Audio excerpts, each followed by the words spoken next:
মোক মাফ কৰি দিবা জান। হয়তো মোৰ এই পৃথিৱীত এইখিনিয়ে সময় আছিল, আমাৰ দুটাৰ চাহ ইমানলৈকে আছিল। হয়তো এইটো জীৱনত ভগৱানে আমাৰ মিলন নিবিচাৰে। মোক মাফ কৰি দিবা দা। তোমাক গোটেইখিনি কথা কৈ গৈ আছো, আশা কৰোঁ তুমি মোক মাফ কৰি দিবা। I love you.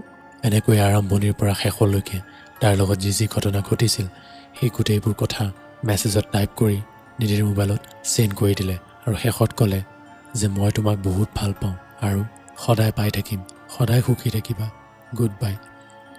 সি জানিছিল নিধি এতিয়া ICUত আছে, গতিকে তাই মেছেজ ৰিপ্লাই দিব নোৱাৰে আৰু সেইবাবে সি সাহস কৰিছিল মেছেজ দিব, যাতে তাই হোচত আহিলে মেছেজটো পাই সকলো কথা গম পায় যে ৰাহুলে এনেকুৱা এটা কাম কিয় কৰিলে।